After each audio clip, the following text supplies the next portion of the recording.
Rosa do Imaculado Coração de Maria, exalando o perfume da Mãe Celeste.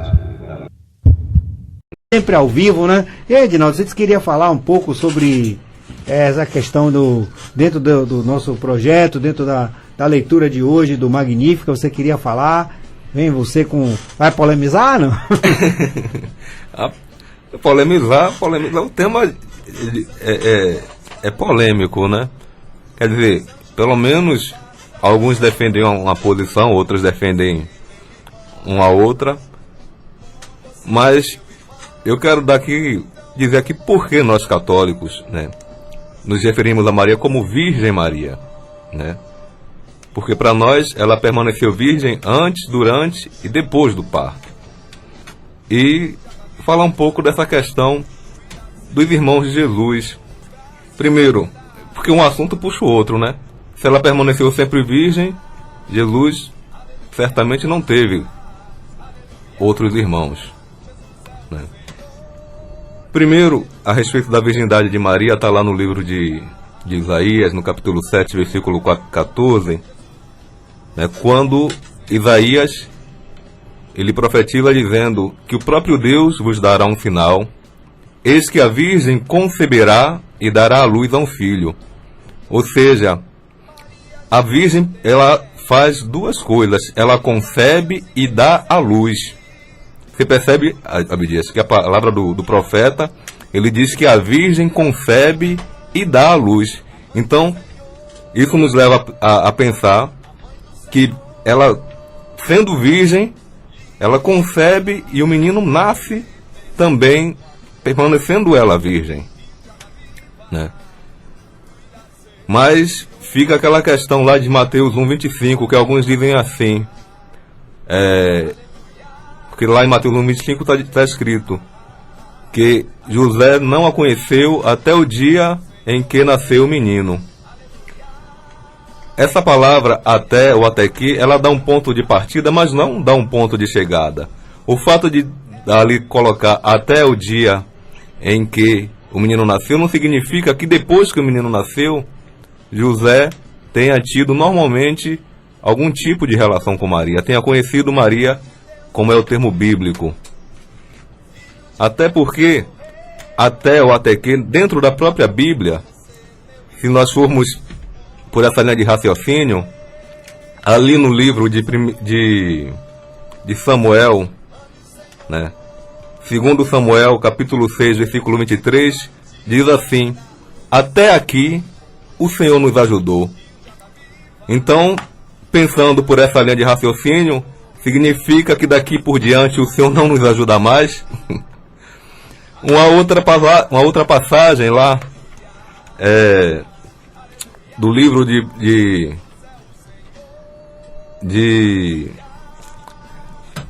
Samuel, essa passagem que eu falei é 1 Samuel, capítulo 7, versículo 12. Até aqui o Senhor nos ajudou. Samuel, 2 Samuel 6, 23, ele diz assim, que Mical não teve filhos até o dia da sua morte. Então, se até dá um ponto de referência para o que acontece depois, poderíamos dizer então que Mical, depois da morte, teria tido filhos? Não, né? Eu já soube até algumas pessoas que tentaram, mas não conseguiram, não. Então, a palavra até ou até que não dá do que aconteceu depois. Jesus lá em Mateus 28, 20, ele diz: eis que estarei convosco até o fim dos tempos. Então, depois do fim dos tempos, ele não estará mais. Eu acho que isso aí já ficou compreendido dentro da palavra de Deus. Eu não vou dar uma explicação dentro da língua portuguesa, porque o que interessa para nós é a palavra de Deus, né? Então, porque dentro da língua portuguesa nós poderemos ver isso mais claramente, mas o que interessa para nós é o que diz a palavra. E a palavra mostra claramente que essa palavrinha até ou até que não tem muita importância. né? Nós cremos naquilo que a igreja sempre acreditou desde o primeiro século, que Maria permaneceu sempre virgem antes, durante e depois do parto, depois do nascimento de Jesus. Como?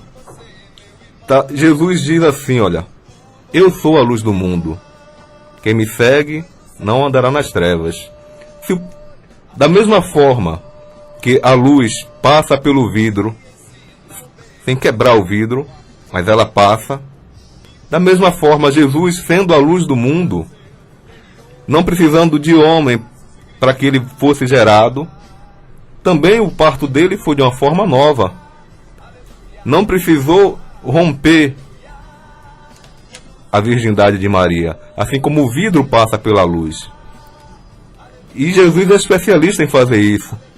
Depois de ressuscitado, lá no Evangelho de São João, capítulo 20, versículo 19, o que é que diz lá?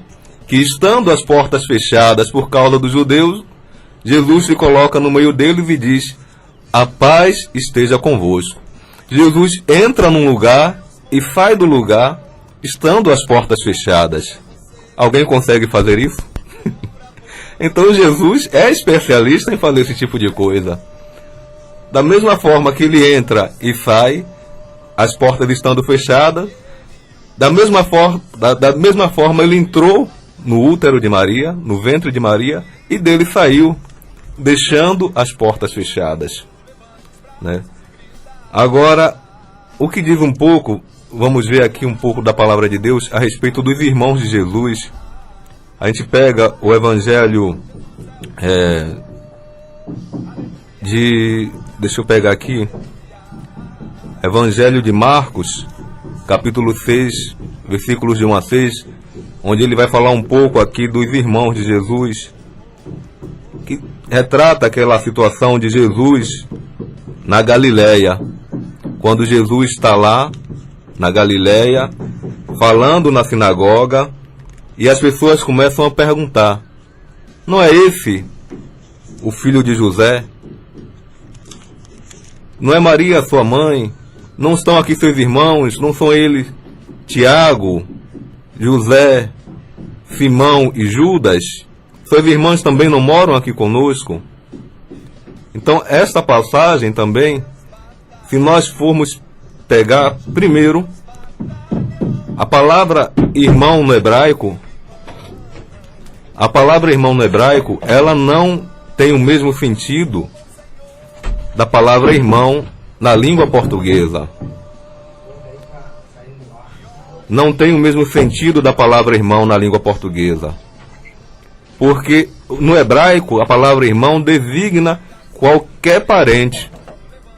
Qualquer parentesco era designado como irmão. Então primo, um tio, um sobrinho, todos eram irmãos.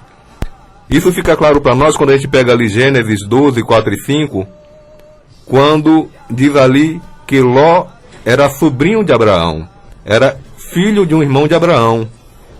E quando a gente vai em Gênesis 13, 8, quando está tendo uma contenda entre os pastores de ovelha de Ló e de Abraão, Abraão diz a Ló, não convém brigarmos, porque nós somos irmãos.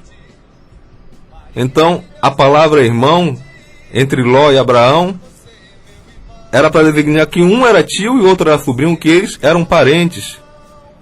Então, na língua hebraica, a palavra irmão não tem o mesmo sentido que na língua portuguesa, que seriam, caso, filhos da mesma mãe. Nós temos palavras para primo, para tio, para sobrinho. O hebraico antigo não tinha essa conotação, não tinha essa separação. Eu até, quando eu comecei a minha caminhada, eu ficava escandalizado quando eu li Abraão no Egito, e ele dizendo ali conversando com Sara, e dizendo que ia dizer ao faraó que ele e Sara eram irmãos. Eu fiquei pensando, mas como? Se ele era casado com Sara, como ele podia ser irmão de Sara? E essa dúvida ficou martelando em minha cabeça um bom tempo, até que eu compreendi que eles se casavam dentro da família, mas com parentes próximos, né? Às vezes entre primos, entre pessoas próximas que fossem da mesma da mesma tribo, que fossem da mesma família, porque havia um direito de herança daquela tribo. E eu fiquei pensando, como é que eles podiam fazer isso? Mas depois eu compreendi que Abraão e Sara eram irmãos, mas não quer dizer que eram irmãos de sangue, mas parentes próximos. A própria Bíblia, a própria Sagrada Escritura, ela nos mostra, a respeito desses que são citados como irmãos de Jesus, quem são os pais e quem são as mães desses que são colocados como irmãos de Jesus. Aí você pode pegar o Evangelho de Mateus, no capítulo 27, nos versículos 55 e 56, que ali vai falar perto da ressurreição, ele vai falar das mulheres que seguiam Jesus, e vai falar de Maria Madalena, vai falar de Maria, mãe de Tiago e José. Então, o Tiago e o José, que aparecem como irmão de Jesus, em Mateus 27, 55 e 56, aparece ali quem é a sua mãe. Uma outra Maria, né? Aí você vai no Evangelho, na carta de Judas, capítulo 1, versículo 1, Judas se identifica e ele vai dizer assim, ó, Judas, o irmão de Tiago. Então, aí você já percebe que Judas, Tiago e José são irmãos. Porque em outras passagens também, a mesma Maria aparece como mãe, sabe? Aí você vai depois no Evangelho, quando fala da eleição dos apóstolos, Tiago aparece como filho de Alfeu. Tiago e Simão aparecem como filhos de Alfeu. Note bem esse nome, porque Alfeu na Bíblia é um nome-chave para a gente compreender uma série de coisas. Porque Alfeu aparece numa passagem muito importante na Sagrada Escritura e muito relatada por nós, ali em Lucas 24:10, quando fala dos discípulos de Emaús. O nome de Alfeu tinha um outro nome e ficou mais conhecido por esse outro nome, porque o nome de Alfeu, mais conhecido, que nós conhecemos mais, é Cleofas. Cleofas e Alfeu são a mesma pessoa. Na Bíblia era comum, naquele tempo, às vezes, as pessoas serem conhecidas de duas formas, terem dois nomes, como no caso de Natanael, que foi chamado a ser discípulo de Jesus, que ficou conhecido entre os apóstolos por Bartolomeu. Então, Bartolomeu é o mesmo Natanael que Jesus chamou também para segui-lo e que disse que era um israelita que não tinha falsidade em seu coração. Então a gente vê aí Alfeu e Cleofas. Alfeu, pai de Tiago, pai de José, pai de Judas, pai de Simão, que aparece como irmão de Jesus. E quem é essa Maria que aparece como mãe de Tiago, de José, de Judas, também em outras passagens? Ela nós podemos conhecer ali em João capítulo 19, no versículo 25, aos pés da cruz, quando o evangelista João vai dizer que em pé junto à cruz estava Maria, a mãe de Jesus, Maria Madalena, a irmã de sua mãe, Maria de Cleofas, ou seja, a esposa de Cleofas, que era parente de Nossa Senhora, que era parente de Maria, por isso os filhos dela eram chamados irmãos de Jesus. E a tradição nos diz mais, a tradição nos diz que Cleofas também era irmão de São José, do marido de Maria. Mais um motivo para se colocar os filhos dele como irmãos de Jesus. Então a própria Sagrada Escritura, em muitas passagens, relata quem é a mãe de Tiago, quem é a mãe de Judas, quem é a mãe de Simão, e é essa Maria, quem é a mãe de José, e é essa Maria, que aí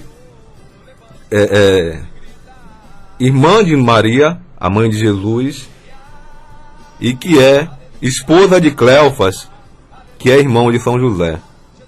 Agora, uma coisa interessante é que se Jesus ele tivesse irmãos de fato, por que no Evangelho, quando fala ali de Jesus aos 12 anos, quando eles estão caminhando para a cidade de Jerusalém, para a festa lá do templo, ali fala de Jesus, Maria e José.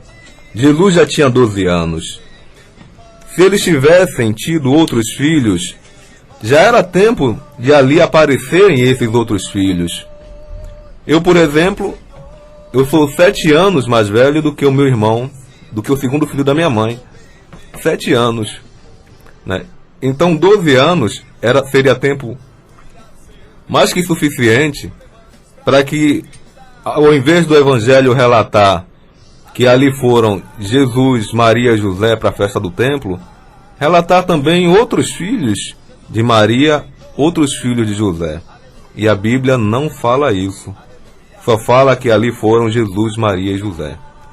Nas bodas de Caná, só Jesus e Maria vão até a festa de casamento, que era uma festa de casamento de parentes deles. Não aparecem ali outros irmãos.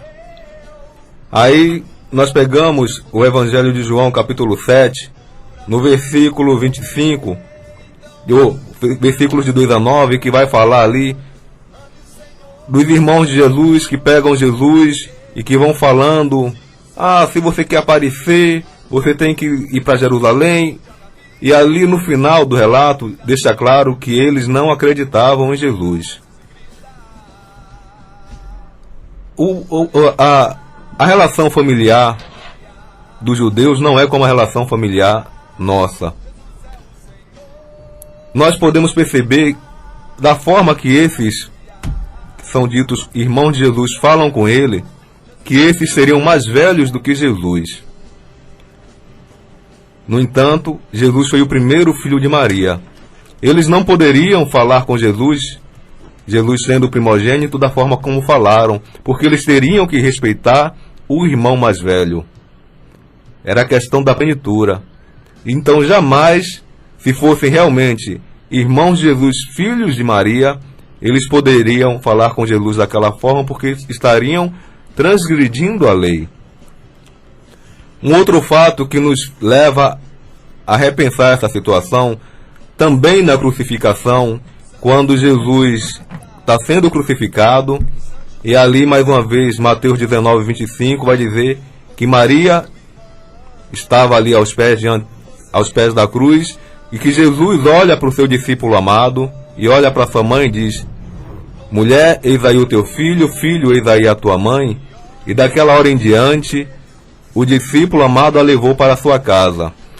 Se Jesus tivesse outros filhos, ou se Maria tivesse outros filhos e Jesus tivesse outros irmãos, Jesus jamais poderia tomar essa atitude. João jamais poderia levá-la para sua casa. A esse tempo, a tradição nos conta que Maria já deveria ser viúva, porque quando Jesus começa a sua pregação, José não aparece mais. Então é provável que José já tivesse morrido. Jesus estava ali terminando a sua missão, e para não deixar a sua mãe sozinha, ele a entrega a João. Se Jesus tivesse um outro irmão, seria dever desse outro irmão, o segundo mais velho, depois de Jesus, tomar conta de sua mãe. E não de João, um estranho, muito embora discípulo, mas uma pessoa de fora que não tinha o porquê ter esse compromisso. Então, essa passagem na crucificação, ela deixa bem claro para nós, mais claro do que água, de que Jesus não tinha então outros irmãos, porque ele não poderia, tendo outros irmãos, tomar essa atitude e permitir que uma outra pessoa levasse a sua mãe para a sua casa e cuidasse dela. E a tradição mostra que a partir dali, o próprio João não se separou mais de Maria. Levou Maria todo o tempo, onde ele foi, Maria estava com ele. Então não seria justo ela, tendo outros filhos, que esses filhos tomassem conta dela? Será que se ela tivesse outros filhos, esses outros filhos permitiriam que João viesse a tomar conta de sua mãe, sendo obrigação deles uma obrigação legal, né? Da lei divina, das tradições judaicas? O segundo mais velho deveria tomar conta. Por que é que Jesus ressuscita o filho da viúva de Naim? Porque ela já era viúva. Então era obrigação então do filho cuidar da mãe. E ela, perdendo o marido e perdendo agora o filho, ela estava totalmente desamparada. Por isso Jesus, vendo a situação daquela mulher, recupera o filho dela, ressuscita o filho dela e devolve a ela, para que ele pudesse cuidar dela até o fim da vida dela. Então, meus irmãos, quando nós pegamos a palavra de Deus, quando nós realmente queremos ver toda essa situação, as escamas caem dos nossos olhos. Nós podemos perceber claramente a palavra de Deus. Lutero, quando ele fez essa questão de só a Escritura, de nós nos fundamentarmos só na Escritura, deixando de lado o magistério, deixando de lado toda a tradição, ele nos deixa capenga, né? Porque você não pode se apoiar em uma perna só. Porque o que a Sagrada Escritura não conta, nos conta a tradição. Então foram duas coisas que Lutero fez que foram danosas para a fé cristã. Uma, essa questão da livre interpretação da Escritura. Nós não podemos interpretar a Escritura livremente. Quando nós pegamos a palavra de Deus ali na epístola de Pedro, Pedro vai dizer que nenhuma profecia da Escritura é de livre interpretação, porque não foi a carne, não foi o homem, não foi pela vontade do homem que elas apareceram na Escritura.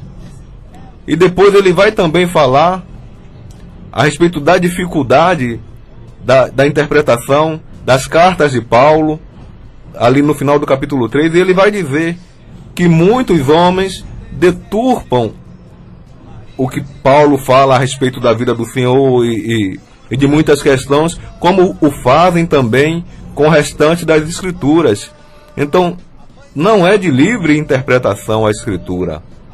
Nós precisamos ter alguém que interprete com autoridade a Escritura para nós. E quem é que faz isso? É o magistério da igreja. Jesus, ele ali no Evangelho de Mateus, capítulo 23, versículo 1, ele vai dizer: olha, os mestres e os doutores da lei têm autoridade para interpretar as Escrituras e vocês devem ouvir o que eles falam, mas não façam o que eles fazem. Mas Jesus não disse que porque eles faziam às vezes as coisas erradas, que eles não tinham autoridade de interpretar, não. Jesus reconheceu que eles tinham autoridade, ou seja, era o magistério judaico de interpretar o Antigo Testamento, de interpretar as Escrituras para o povo. Então quem faz para isso para nós hoje na igreja? São os bispos em comunhão com o Papa. Então eles têm autoridade de pegar as Escrituras, de pegar as tradições e interpretar, porque foi a eles que o Senhor incumbiu isso. Então essa questão de livre interpretação, quando nós fazemos tudo pela livre interpretação, acabamos por fazer coisas assim, sabe? um dá uma opinião, outro acha uma coisa, um acha outra, e aí a palavra acaba caindo em descrédito. Quer falar? Não, Oh. Então, tudo bem. Nós vamos terminar por hoje. No próximo domingo, no próximo domingo eu quero falar um pouco a respeito da maternidade divina. Porque nós católicos acreditamos em Maria como Mãe de Deus. O que nós dizemos, o que nós queremos dizer quando a chamamos de Mãe de Deus? Então